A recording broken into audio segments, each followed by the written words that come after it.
Okay, Yankees, White Sox. Another sweep for your 2024 New York Yankees, winning their 7th straight game. I've kind of lost track of the series at this point. What is it? 12 out of 15 series won. 1 tie, 2 losses, 12 wins. They are a wagon right now. They're rolling. They've won 7 straight.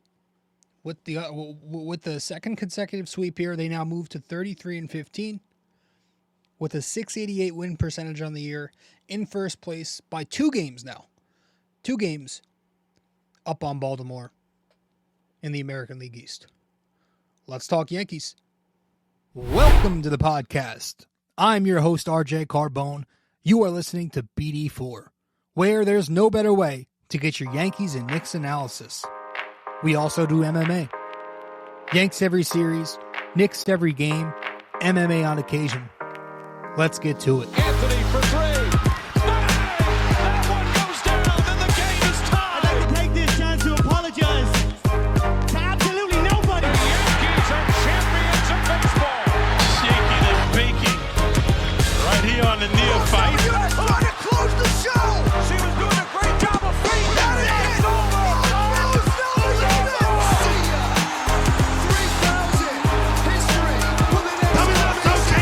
Don't you regret not coming to the net? Don't you regret not coming to the net?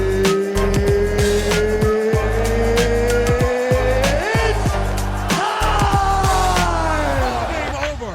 World Series over. Yankees win. The Yankees win.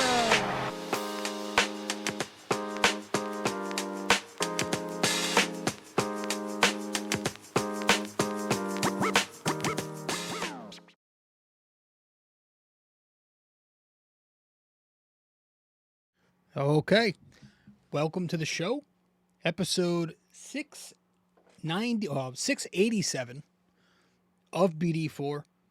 I'm your host, RJ Carbone.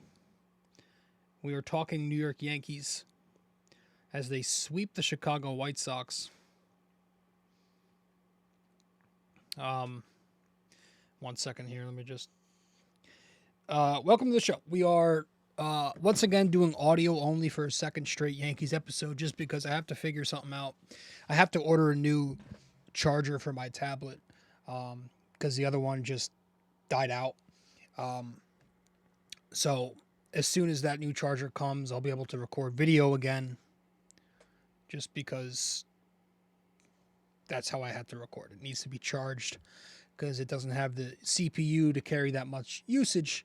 So we're doing audio until I can get everything situated again, but the Yankees win another series.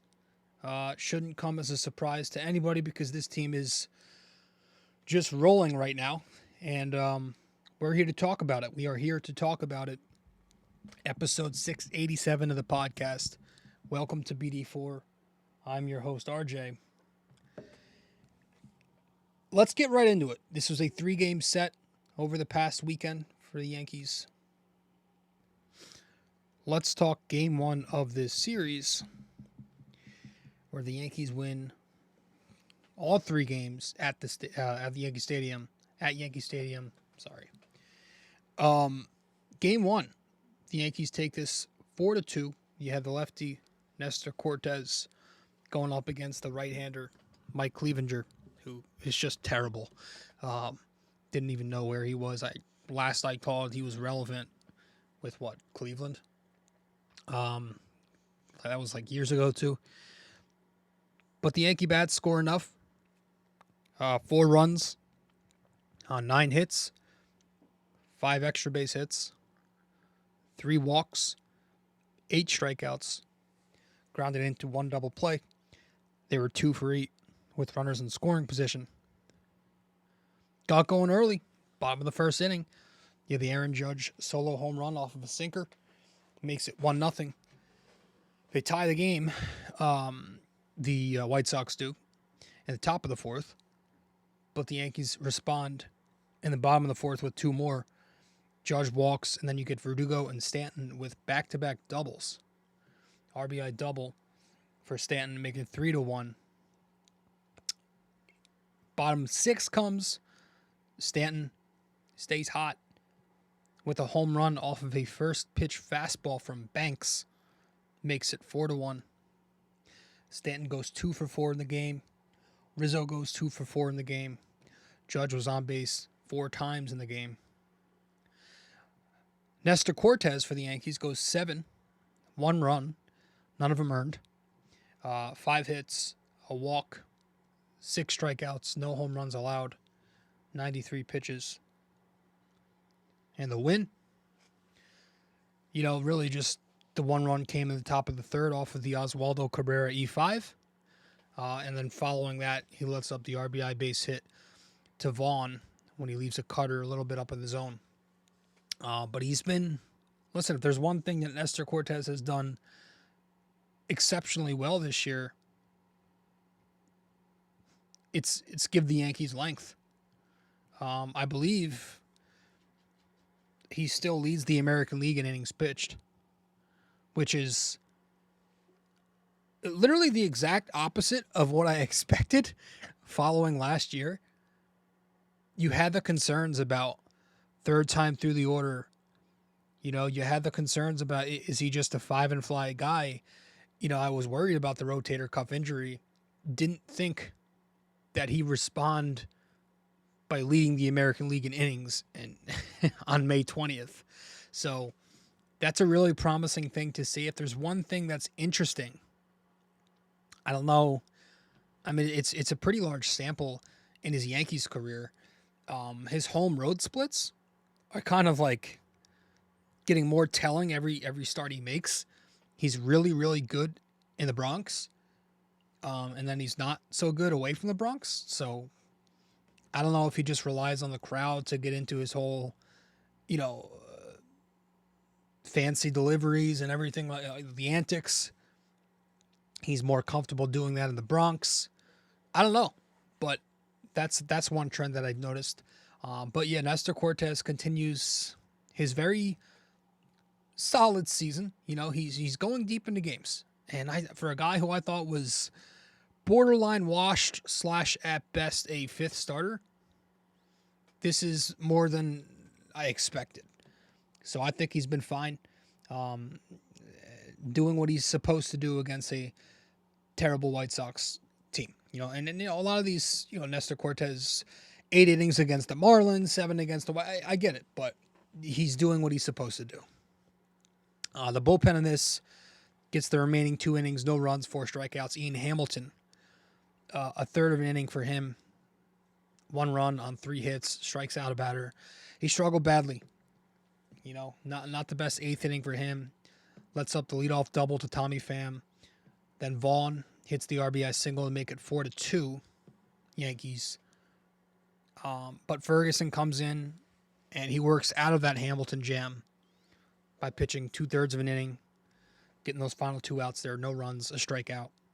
Holmes gets the 9th, goes an inning, no run, a walk, 2 strikeouts. He continues his dominance, and the Yankees win 4-2. It's interesting with Ian Hamilton, right? I don't know what's happened with him.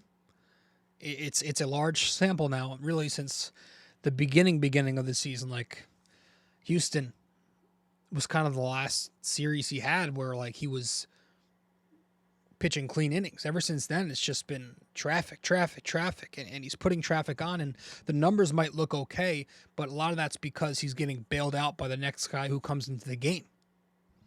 Those inherited runners aren't scoring. So I don't know if it's fatigue. I don't know if it's an arm injury, or if he's just coming down to earth. But I did just get a notification on my phone a few minutes before we started recording, not even, that the Yankees are putting him on the COVID DL. So I don't know if that's a phantom injury just to shut him down for a few weeks because he's got something with the arm. But yeah, I just got that notification before. 1 second here. Yeah, it says, I'm reading it right now. Ian Hamilton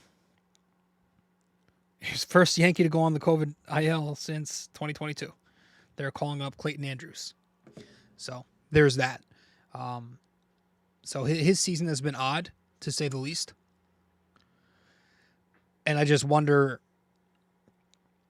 if he's going to get demoted, not in the sense of AAA, but like just to a lesser leverage role when Tommy Kahnle returns.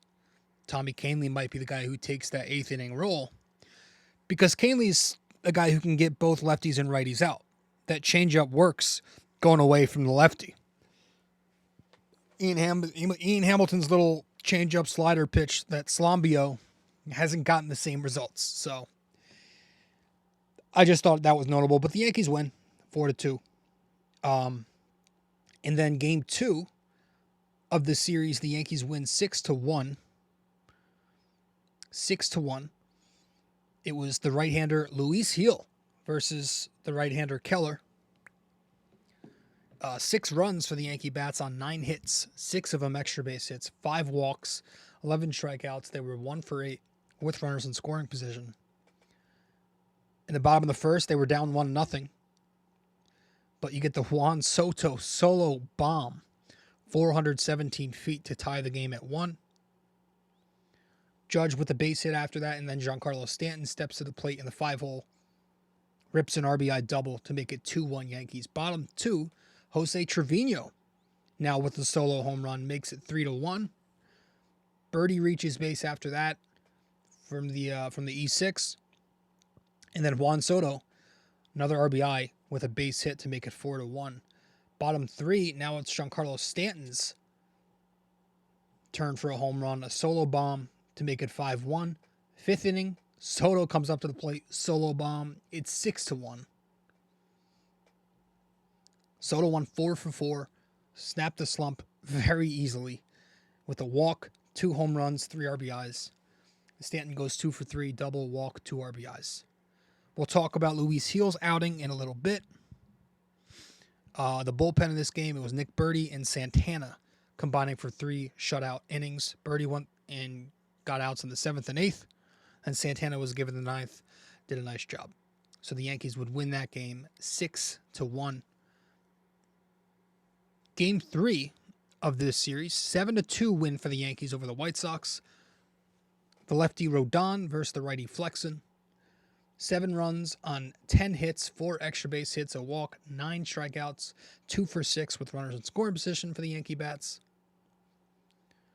They were down 2-0 in the bottom of the 2nd after a rough Rodon start. But Rizzo rips a 1-out single, and then Glaber with a 1-out double to put runners on 1st and 3rd for Jose Trevino, who continues to hit and picked up a 2-out, 2-run single to tie the game. Bottom 4 comes Rizzo and Glaber go back-to-back base hits with 1 out to put runners on 1st and 2nd for John Birdie, who picks up his first Yankees home run, first of the season, a 2-out home run to make it 5-2.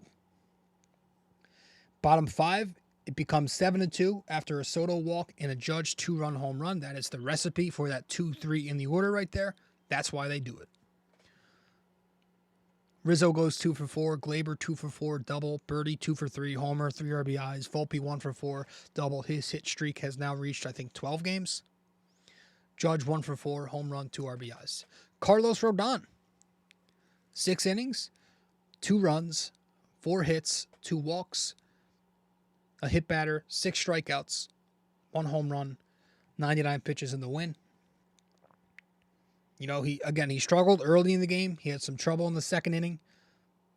You know, a couple extra base hits, some walks, you know, leaving some pitches middle.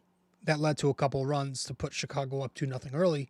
But Yankee bats answered back. And then in the top of the 4th, he worked into and out of trouble where he puts runners on 1st and 2nd with no outs, but he ends up striking out the next 3 batters he faces.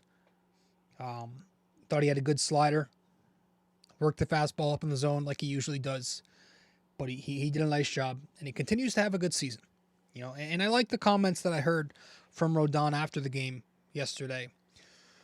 I don't have the quote in front of me, but kind of just saying, let me see if I can pull it up, saying how he's just become comfortable in New York City. he's kind of settling in, and that was a big thing with him last year. You know, he had some things, some run-ins with the fans, the whole thing to the crowd, walking off the mound, and some spats with Boone. But after the game yesterday, he's talking to the media, and he says, I sit down in the dugout now, and I look around. I feel pretty comfortable sitting in this stadium. I'm like, this doesn't feel overwhelming anymore. This feels like home, which is nice. That makes a huge difference. That's such an awesome quote to hear, man. I've been rooting for this guy. I said in the preseason, I think I expect some pretty big things from him this season. And he's done exactly what I expected. So it's good to see that. And I expect Rodon to keep doing his thing. So good for him. I'm glad he's settling in because he's on a big contract, and the Yankees expect big things from him, not just this year, but for the remainder of that contract. And the bullpen in this game, 3 innings, no runs. Tonkin goes 2 1/3 before he runs out of gas, and then Holmes gets the final 2 outs. The Yankees win 7-2. This was a good game from Trevino, not just at the plate, but behind the plate. I forget what inning it was, but playing chess, not checkers, where there was a runner on third base. He has a little bit of a lead, and after a check swing, Trevino fake checks to the first base umpire, but he's looking at the third baseline. So I don't think the runner knew that, and he guns down the runner at third. Just a really smart catching move by Jose Trevino there. I think it was earlier in the game, but I like that play. And the Yankees win 7-2. And yeah, going back to Holmes, we're going to start off with our tip of the cap, and we'll tip it to Holmes for really just continuing to just dominate Clay Holmes. This is his 6th salute on the season, and he's just been consistently just so good. Earlier in the season, I had my concerns with him, putting some traffic on, letting up some inherited runs, got a little help from the defense, right? That Houston series. But ever since then, he's just been shut down, and he's done nothing wrong. Everything right. He has not allowed an earned run on the season. And he's pitched 20 1/3 innings. This is even more cool to me. Only allowed that he's not putting traffic on the bases anymore. He's stopped doing that. He's only walked, I think, 4 batters on the year, which is, he's had command issues in the past, so he's throwing strikes. And but what I like is the fact that he's only allowed 15 hits on the season. 14 of them have been singles. So, I mean, you talk about soft contact, like the only base hits he's allowing are those ground balls that just find holes. So I don't know, I'm obviously at a loss for words here, but he's dominating with that sinker slider sequencing. Just batters cannot figure him out. And he's been so good that, it's an early conversation to have, but relievers have won Cy Young before, and Clay Holmes has been just, you can't say he's not in that conversation. He also has a new entrance, which, has generated some different opinion. But yeah, no, he's been great, Clay Holmes. It just feels good to be a Yankees fan right now, man. It just feels like, this team's back. They're back to being a legitimate threat. You look around and, I'm on social media, and to me, the vibe I'm getting is like other baseball fans are pissed off. And when I see people getting mad again at the Yankees, that's when I kind of know, all right, this team's doing the right thing again. They're back to being that team that everybody hates. Whether it's, it's Juan Soto, right? It's just the winning. It's the arrogance of the Yankees fan. We're back to pissing the other 29 fan bases off. And that's what I love most. And just when you look around and you see people trying to discount what the Yankees are doing, that's when it's good, right? Oh, it's only May 20th. Oh, it's only the White Sox. Wait until the playoffs, or they did this in the first half of 2022 as well. It's like that's what you want because you know that the Yankees are back to dominating. By the way, they did sweep the Twins in the series prior to this, who went on some crazy run. What was it, 17-20 entering that series, and the Yankees shut them the hell down. And they're 15-7 this year against clubs that are 500 or better. So I'm not sitting here and I'm not guaranteeing the Yankees are going to win a championship. I am saying that my confidence has been higher than it's been in a long time in this team. They're getting me to buy in more. And I'm just saying, give them a little bit of respect, right? I mean, they're doing some very promising things. Like, but it's a team that's not being carried by one thing because they've reached a point now where you've had enough of a sample that you can say it's been a good year for both the bats and the arms.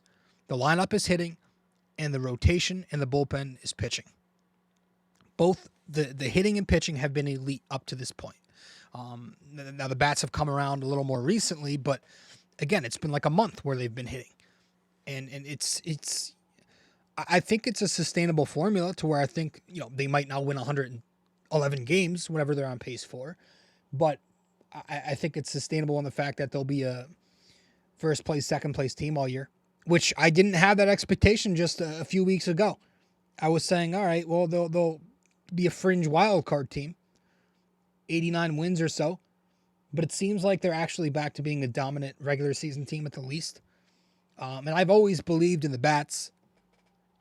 I've always believed in this lineup. There's just too much there. And this is without LeMahieu and without the Martian, who I expect to be part of the team at some point. I know they're going to start him in AAA. But I said on social media earlier this morning, it's the best Yankee lineup since 2009 when you consider the depth and the balance. The way they can attack you. Like, they have names. There are guys with track records. Obviously, you got your superstars in Soto and Judge, but you got guys who've done it before.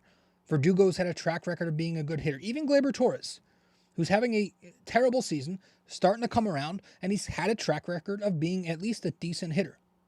John Birdie, he's been hitting. Oswaldo's hitting. Even those guys. You're getting production from your veterans, Stanton and Rizzo, who a lot of us, I thought both of them were kind of on the outs. I thought they were done. They're hitting right now. You have this lefty-righty balance, right, in the order where you can go and alternate 1, 2, 3, 4, left, right, all through 9. And they're working at bats because of that, and they're wearing pitchers down. So by the time they get to the third, fourth time through the order, they're fatigued, and that's why you've seen the Yankees kill a lot of bullpens this year. It's the consistency of the batting order, guys having consistent spots, roles. They know they're hitting in this spot. Volpe knows he's now the leadoff guy. Soto knows he's 2. Judge 3. Verdugo 4 now. You got Stanton or Rizzo at 5 and 6, dependent on the handedness of the pitcher. Gleyber's down there at 7. Then you got catcher and third base at 8 and 9. And speaking of them, like, you're getting some unexpected production there too. The catching platoon's been a positive offensively. Trevino's mashing left-handed pitching. He's mashing with runners in scoring position. That was a thing. Both of those things he did very well when he came over here 2 years ago. Maybe it's helping him because he's getting less reps because there's more of a platoon, right? And Wells has been a little bit better for a while now too. You're getting your utility guys hitting. Birdie's been hitting at a decent clip. Oswaldo Cabrera has been driving in runs. So I believe in the bats. I've always believed in the bats. I believe in the bullpen. They've got some randoms in there, but I believe the Yankees always figure that part out. They've got guys coming back. And I always said this rotation, I've been hammering this since the offseason, low floor, high ceiling, right? So it's kind of TBD. I don't know this. It's not going to, not everybody's going to pitch to a sub 4, sub 3 like we're seeing right now. But, like, remember, Garrett Cole's not even back yet, and they have the number 1 ERA in baseball. Not to mention Canely, Efros, and Trevino are still due to return. And the Yankees will make more moves for the bullpen. They do every year. They're going to shore that up. So the bats are hitting. The arms are pitching. And it's fun. And I go back to what I said in the first episode of the season after the Houston sweep. don't let this Yankees team be good because I'm going to be such a dick. And that's what we're getting right now.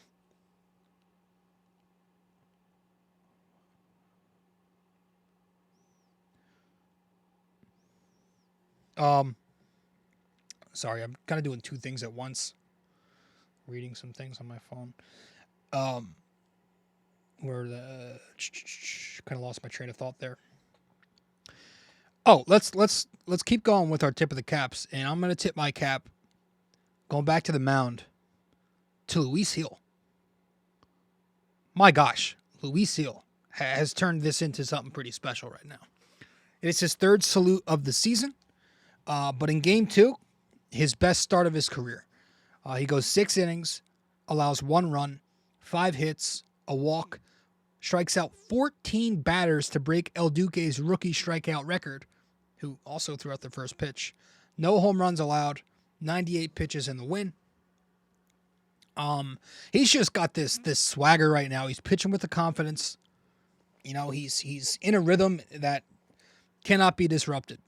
And it's such a difference from earlier in the season where we were talking about some of his body language when he wasn't getting certain calls. But now he's throwing strikes. You know, he only had 1 walk in this game. He was 66% strikes, and he's only allowed 2 walks or less in 4 of his last 5 outings. So that I think he's found a little bit of a battery with Jose Trevino. That's kind of become his personal catcher. Eventually you want to see him not be delicate, I don't know if that's the right word, but, you know, just strictly in that pairing. You want to see him be able to pitch to certain catchers, but it's working right now, you know, and he got off to a slow start in the game. Top of the first inning, a couple of soft contact hits, a couple of singles, a double, a walk that loaded the bases. His changeup wasn't sharp early, but he worked out of it with just 1 run coming across, and he found his rhythm after that. He established his fastball. You know, there was a stretch where he retired 11 straight batters from the end of the second to early 6th inning. And during that span, he struck out 7 in a row at one point. I thought he was dominant. All 3 pitches were working too. Even the slider, which has been his worst pitch, that was working. He was 19% slider, but picked up a couple of strikeouts on that. The fastball, upper 90s, a little bit of arm side action to it, some 2-seam-like run. He threw that 50% of the time in this game, got 7 strikeouts off the heater, and the changeup continues to be just filthy. Threw that 31% of the time, picked up 5 of those strikeouts on the changeup. Also has that arm side run where it goes low and in to the righty. It's such a difficult pitch to pick up, especially when he's locating it. You know, he's unhittable. He's really unhittable. So when he's not walking guys, and he's got that fastball to work off of with his secondaries, he's unhittable. You can't hit the guy. You can't reach base on the guy. And for this reason, he's a Rookie of the Year, maybe front runner. He's an all-star candidate. The guy's got no hit stuff. And I do not want the Yankees to touch him when Cole returns. You cannot touch this guy. If it means going to a 6-man, do it. You know, I know they're trying to end it to limit the innings. Tommy John, and, you know, his career high in innings pitched was 2019 when he was in the minor league system with 96. So he's going to reach that by midsummer. And I think preseason, again, Boone was talking to John Boy, and he said they're trying to keep it at 100 to 150 tops. I don't see how you can just pull him if he's continuing to do this in a month or two whenever Cole comes back. I think you got to stretch him out. You know, the priority should be, yes, keeping him healthy, but it doesn't mean you just, like, I don't know if it's beneficial for him to just, you start him, then you shelve him for a while, then you start him up again. Like, keep him, stretch him out, keep him throwing. It's you can't pull the guy. He's been way too good for you, and he's been a pivotal part to why the Yankees have been so successful. Going to the plate, I'm going to tip my cap to Giancarlo Stanton, who just continues to mash baseballs. I mean, the guy is doing way more than I expected this year. You know, he's hitting over 250. The OPS is over 800. He's got the RBIs. He's got the home runs. He's hit some doubles. The on-base percentage was a big thing for me. It's finally over 300, which is good. Now you work from there. But he's been on fire. He's hitting the ball super hard. And he's in better shape. That's been a big thing. At spring training, he came into camp in much different shape. Baseball shape. So they're keeping him healthy. They're giving him some days off here and there. They're obviously the base running. He's not sprinting out there. But whatever they have to do to keep him right. And it's looking good. He's not chasing as much lately. He's got a much more balanced look at the plate. And he's hitting velocity again. We say it every episode. That's the big thing. The past 2 years, he wasn't hitting four-seam fastballs. He's batting .267 now on four-seamers. So the bat speed is back, not just because he's a big dude, but the flatter swing path. His hips are through the zone. And he's really doing a nice job driving the ball. And he just looks a little bit better mechanically, which... It's hard to tell mechanics with Stanton, but you can see he made that tweak in the spring to his stance. It was a little bit different. And again, the launch angle is a lot flatter. So if he continues this and he stays healthy and he keeps producing, it's nice. Because I did not think that. I thought he was washed, But right now he looks like Giancarlo Stanton again. And maybe he took all the noise personal. Maybe he took all those comments, especially from Cashman. Personal, right? Speaking of Cashman, everybody wants to shit on him when the Yankees are losing and all, but let's go back to the offseason. He did what he was supposed to do. I kind of wanted to bring this up last episode, but I wanted to find time just to give him a little bit of... I don't want to praise him yet because the Yankees never won shit. But Soto, that needed to happen. That was a deal that needed to happen. But, it could have been Luis Gil in that deal instead of Michael King. And you look at those guys that were sent over there, King, Vasquez, Brito, their numbers are nothing special right now. We'll see with Thorpe. I know Drew Thorpe is killing it in the minors, but Soto's been amazing. Obviously an amazing trade. Rodon, 2 years ago, but he's finally starting to pay off. John Birdie, he was last minute. Solid role player with a good resume. And he's become very important with LeMahieu down. And, of course, the bullpen specialties. Luke Weaver and Nick Birdie, turning them into something. I still think Ferguson will find it. He's got a track record of being decent. I know a lot of Yankees fans are down on him right now. We'll see what happens there. But the Yankees are winning. They're 33-15, as I said. They're in first place. 2 games up on Baltimore. And now they go... Well, no, they stay home, but they'll be facing a visiting Seattle Mariners team who aren't Chicago White Sox level pathetic. They're okay, I guess, but I don't think they're a very good team. They're first place. That's in a terrible American League West. They're 25-22. Their best player, Julio Rodriguez, is struggling this year. His power is not there. Seattle seems like this home run or nothing team. They're 9th in homers, but they're 25th in average, 26th in runs. So their pitching has gotten them into first place. They're 10th in ERA. The rotation's 9th. The bullpen's 8th. So they've done a nice job limiting traffic. But they are coming off a series versus the Orioles where they allowed 18 runs in 3 games. So it's going to be interesting. And this is a 4-game set in the Bronx. It's a 4-gamer. You're starting off with Stroman versus Gilbert tonight. Gilbert got lit up by Minnesota not long ago. I think he rebounded nicely against the Royals, though. Then tomorrow it's Clark Schmidt versus Wu. I think Brian Wu. That'll be his 3rd start of the season. He had a decent rookie year last year. And then Nestor Cortez in Game 3 versus Brian Miller. Miller's been consistently decent. And then Game 4 is going to be fun. That's going to be an electric one with Luis Gil versus Luis Castillo. 2 really live arms.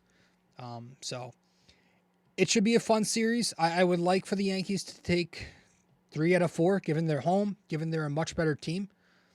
Can they do 3 out of 4? It's hard to sweep a 4-game series. It's hard to sweep any series. But I would really like to take 3 to keep this rolling. So let's see what we can do. We're going to head to break, get back, and wrap this up with our trivia question. And that'll be that. Stay with us. Hey there, thanks for listening in so far. If you enjoy this episode, please give us a 5-star rating and review on Apple Podcasts. And if you're on YouTube, don't forget to like, comment, and subscribe. Thanks so much.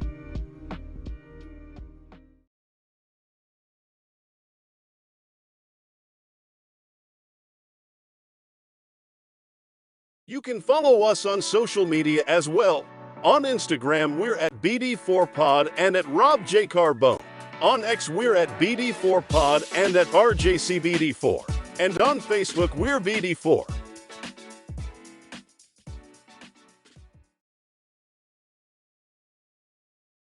If you're interested in our website, just go to www.bd4blog.com. You can subscribe to our blog on there right on the front page. Just like on the podcast, we cover Yankees, Knicks, and MMA. Also on our website are the links to the different platforms for the podcast. Thanks so much.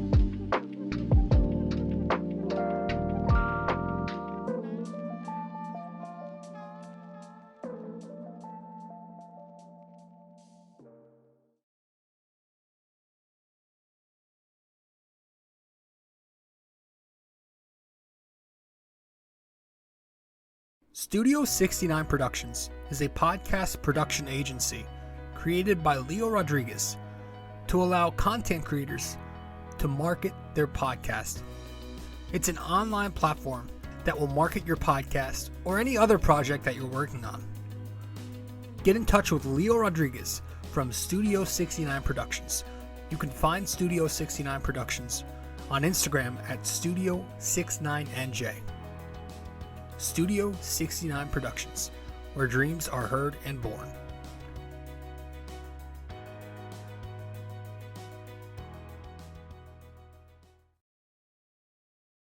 Thanks for listening to BD4, where there is no better way to get your Yankees and Knicks analysis. We also do MMA, Yanks every series, Knicks every game, and MMA on occasion.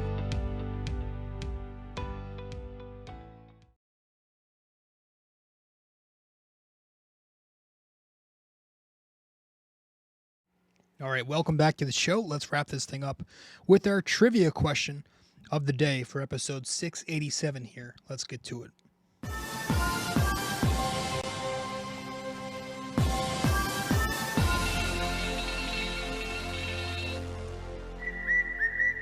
Okay, so for this episode 687 of the podcast of BD4, our NYY, NYK, MMA trivia question of the day. On May 30th, 1961, 3 Yankees hit 2 homers each in a win over the Red Sox in Boston. Name 2 of them. All right. On May 30th, 1961, 3 Yankees hit 2 homers each in a win over the Red Sox in Boston. Name 2 of them. All right, so that's it. Going to cut this one here. You know, it was the Yankees-White Sox series, so there's not too much to dissect. It's a terrible team. But we'll probably have more because we got a 4-game set against Seattle, first-place team, coming up in the Bronx. Hoping the Yankees can take at least 3. Or 3. You know? So let's see what we do. Appreciate you all stopping by, everybody. I'll see you in the next show. 688. So we'll be talking more Yankees now because, you know, the other team in town unfortunately ended their season yesterday. I don't know if we're going to have an episode out soon. I'll try to do a recap on that game. I might just skip it overall, you know, but we'll have a couple off-season stuff here and there, but for the most part, this summer, it's going to be all Yankees. We usually take a break in the off-season from whatever team finishes up the season. And we start focusing on the in-season team. So we'll be doing Yankees from here, and occasional Knicks here and there. Again, I might get to the Game 7 recap if I can, but all Yankees from here. with a couple Knicks sprinkled in. So appreciate you all tuning in. Episode 687. The Yankees win 7th straight. The Yankees win their 7th straight. I can't speak this morning. But I appreciate you all tuning in. Thank you for listening, and I'll see you in 688. Later.